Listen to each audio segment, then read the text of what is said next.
Vamos ver um pouquinho dos tipos de sistemas operacionais.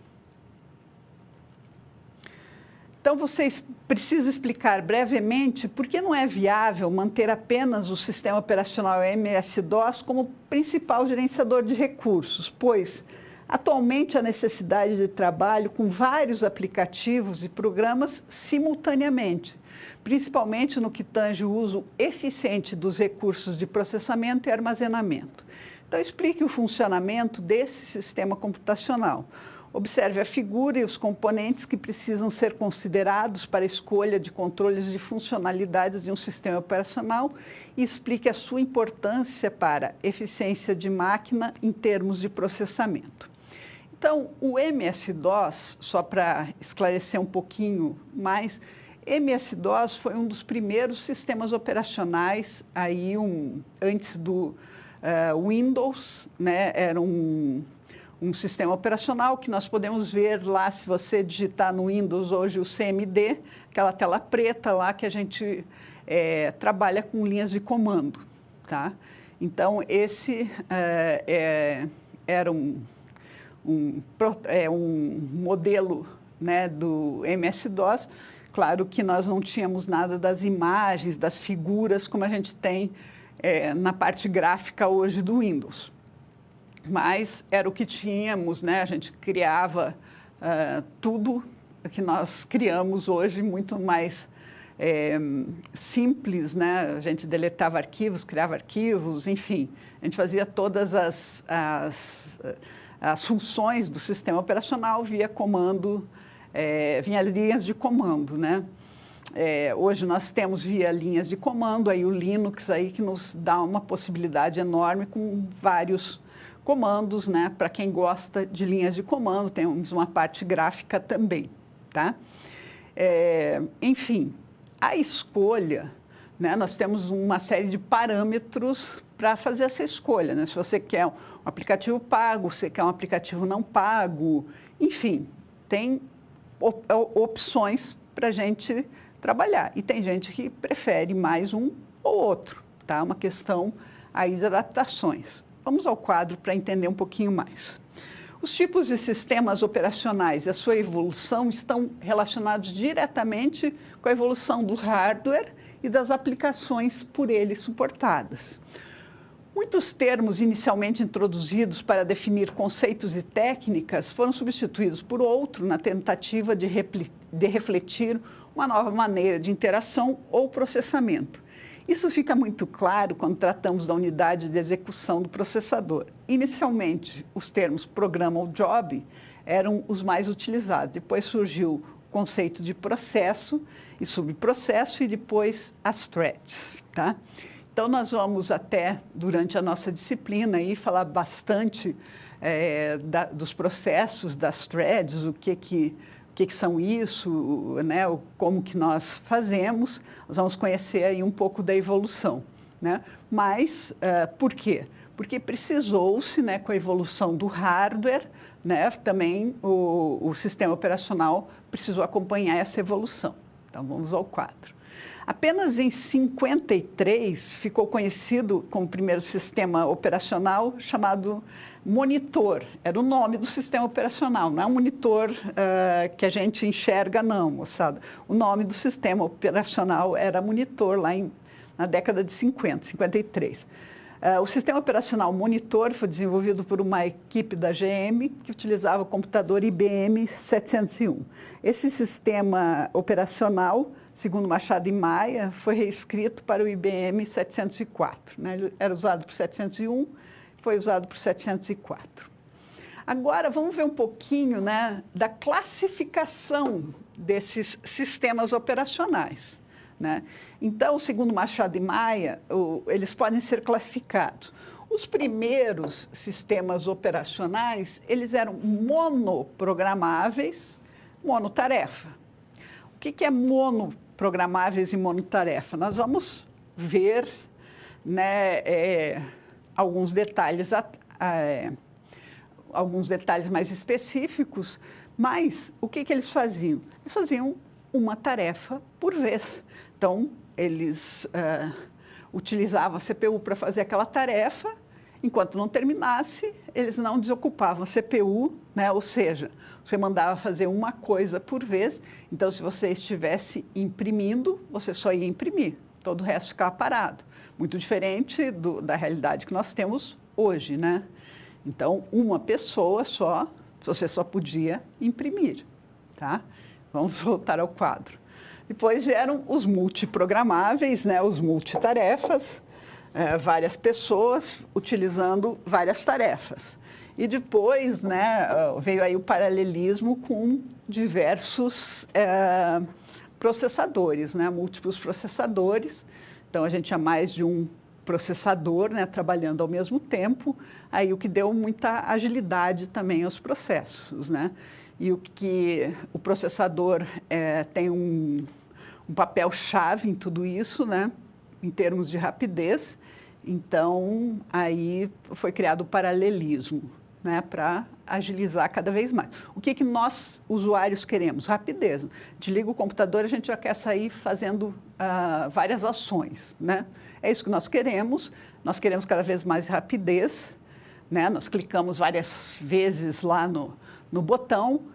Não façam isso, porque nós estamos sobrecarregando todo o nosso computador, tá? Então, vamos com calma, que ele resolve tudo, mas a gente tem que ajudar um pouquinho, tá? Então, clicar 10 vezes naquele ícone que não abre imediatamente não vai resolver nada, só vai sobrecarregar o nosso computador, tá? Então, vamos com calma. Nós temos, né, dentro desses tipos, né, então está aqui, né, os monotarefas, os primeiros, né, monoprogramáveis, né, claro, eles tinham a CPU, memória principal, dispositivos de entrada e saída, né, mas aí monotarefa, a gente estava falando do MS-DOS, tá? Depois, nos sistemas multitarefa ou multiprogramáveis, a gente já teve mais outras formas de trabalho, né? Então, estamos falando aí de sistema BET, sistema de tempo compartilhado, sistema de tempo real. Então, foram uma evolução muito grande, né? Porque no monotarefa eu alocava todos os recursos para uma tarefa apenas, né? Depois, não, eu conseguia trabalhar com vários recursos, né? Vários processos ao mesmo tempo. E depois, os sistemas com multiprocessadores, né? Daí nós temos uma divisão, fracamente acoplados ou fortemente acoplados, né? Então, fracamente acoplados, aí nós temos o ESMP, o NUMA, e o fortemente, o SQR, sistemas distribuídos, né? Entre os fortemente acoplados aqui, o que a gente conhece muito bem, mesmo que vocês não liguem uma coisa com a outra, mas sistemas distribuídos, nós estamos falando aí da nossa internet, né? Então, para vocês terem uma dimensão só do que virou, né, de uma tarefa apenas para a internet. Então, estamos nos dois extremos aí quando a gente fala de sistemas operacionais. Vamos voltar ao quadro. Então, só definindo um pouco mais o monotarefa, né, no início dos sistemas operacionais, monotarefa utilizavam todos os recursos para que pudesse processar uma única tarefa.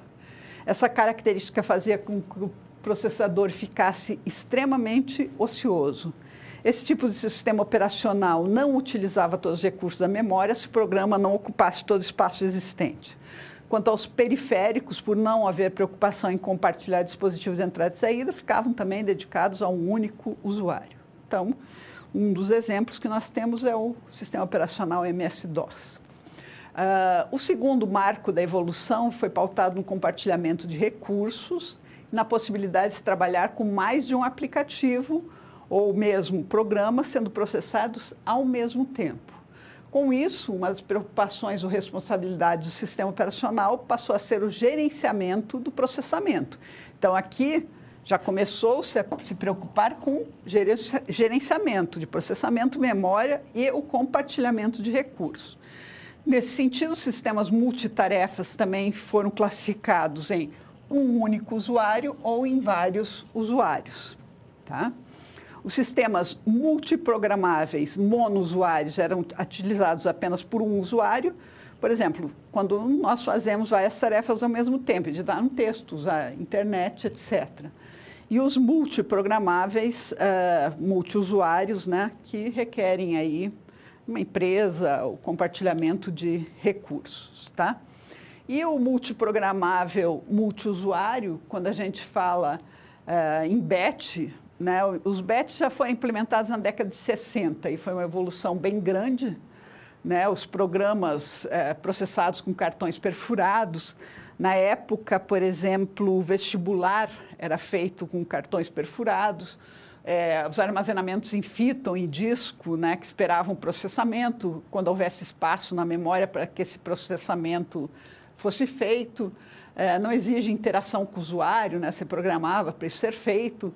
As entradas e saídas acontecem por memórias secundárias, né? Como um disco, uma fita, então se programava esse armazenamento em batch. Processamento de cálculos, ordenações, backup, entre outros. O tempo compartilhado, né? Conhecidos como time sharing ou online. Ele divide o tempo de processador em intervalos, né? Nós vamos até falar de um algoritmo no futuro que faz esse tempo compartilhado. Cada usuário possui seu ambiente de trabalho próprio, permite a interação dos usuários pelos dispositivos de entrada. E o tempo real, né? O real time, precisa dedicar toda a sua capacidade de processamento para executar uma determinada tarefa, até que outra seja priorizada. Nós também vamos ver isso lá na frente. Por exemplo, uma máquina de lavar, controle de processo em refinarias de petróleo, controle de tráfego, usinas termoelétricas. Então, tempo real, aí é a necessidade premente, né? O que mais precisa acontecer mais rápido, enfim, é essa situação premente, né? Em tempo real. Vamos voltar ao quadro. E com múltiplos processadores, né, utilizam 2 ou mais CPUs, né, que trabalham em conjunto. Então, isso significa que a máquina pode executar vários programas ao mesmo tempo e, além disso, que o seu processamento pode ser dividido entre os processadores. Por exemplo, utilizado em processamento de imagens e desenvolvimento aeroespacial, aí que ocupa bastante espaço. Esse tipo de sistema apresenta algumas vantagens, né, que é a escalabilidade. O que quer dizer escalabilidade? Ele define a capacidade de ampliar o potencial de processamento de dados pelo computador através do uso de vários processadores. A disponibilidade, aqui sugerida, é referente à possibilidade de manter o processo em execução, mesmo no caso de falhas. Isso significa apenas que pode ser que o processamento ocorra de forma um pouco mais lenta, mas ela vai ocorrer, tá? O balanceamento de carga, que é outra situação bem que acontece bastante em sistemas operacionais, que é a capacidade de distribuição do processamento de acordo com os processadores disponíveis. Por quê? Porque o balanceamento de carga ele melhora o desempenho da máquina. Uma das características dos sistemas operacionais que trabalham com múltiplos processadores é o modo como acontece a comunicação entre as CPUs. Além disso, também são considerados o nível de compartilhamento dos recursos de memória dos dispositivos de entrada e saída. Então, nós temos aí vários requisitos, nós vamos ver também no decorrer da nossa disciplina, né, que alguns critérios são utilizados, como que a gente faz esse balanceamento de carga, enfim. Nós temos várias situações que podem ocorrer e são fatores que pesam. Vamos voltar ao quadro. Então, por esse motivo, né, nós também classificamos em fortemente acoplado, né, lá naquele quadro que eu mostrei para vocês. Os fortemente acoplados, há vários processadores compartilhados em uma única memória física. Os dispositivos de entrada e saída são gerenciados por um único sistema operacional. Também são conhecidos como multiprocessadores. Exemplos de sistemas operacionais fortemente são o Unix e o Windows. E os fracamente acoplados possuem 2 ou mais sistemas interconectados em rede, sendo que cada sistema opera de forma independente com seu próprio sistema operacional e gerenciamento de recursos de processamento, memória e dispositivo. Cada sistema pode ter mais de um processador. Então, fracamente acoplados, cada um tem a sua CPU, tem a sua estrutura própria, ok? Então, vamos lá. Funcionalidade de um sistema operacional. Né? Então, aqui, para nós entendermos, né, quais são as unidades funcionais de um sistema operacional, o que o sistema operacional gerencia, ou qual a estrutura que um sistema computacional tem, tá, que o sistema operacional gerencia. Então, essa é a arquitetura de von Neumann, né, que ela é composta da unidade lógica, a unidade de controle, os registradores, que é a nossa ULA, UC e os registradores que compõem o nosso processamento, a memória e os dispositivos de entrada e saída. Então, a arquitetura de von Neumann, né, que é composta do processador, o processador gerencia o sistema computacional, a unidade de controle, que faz parte do processador, gerencia as atividades do componente do computador, como, por exemplo, a gravação de dados e a localização das instruções. A unidade lógica aritmética, né, realiza as operações lógicas aritméticas. Os registradores, eles armazenam dados temporariamente. Só relembrando, né, que os registradores são pequenas memórias, né, são memórias caras e armazenam dados temporariamente. Vamos voltar ao quadro. O controlador de instruções contém endereço da próxima instrução que o processador vai executar. O apontador de pilha, o stack pointer, refere-se às instruções que estão no topo da pilha de execução, contém o seu endereço de memória. O registrador de instruções armazena a instrução que será decodificada pelo processador. O registrador de status, ou Program Status Word, o PSW, armazena informações sobre o processo de execução. E qual que é o ciclo de busca extremamente importante, né, das instruções. Então, busca na memória o endereço CI e armazena em RI. Atualiza CI o endereço da próxima instrução, decodifica o RI, busca operando em memória e busca a instrução, decodifica e reinicia o processo. Então, essa codificação, ciclo, né, de busca, é o que sempre acontece, tá? Então, a gente tem que ter em mente que nessa arquitetura que nós temos, que é a arquitetura de von Neumann, tá? O sistema operacional vai fazer toda essa busca, ele vai seguir, tá? Esse ciclo, essa busca, essa procura, tá? Por quê? Porque é essa arquitetura que ele segue. E sem o sistema operacional, dentro dessa arquitetura, o computador não funcionaria como ele funciona hoje.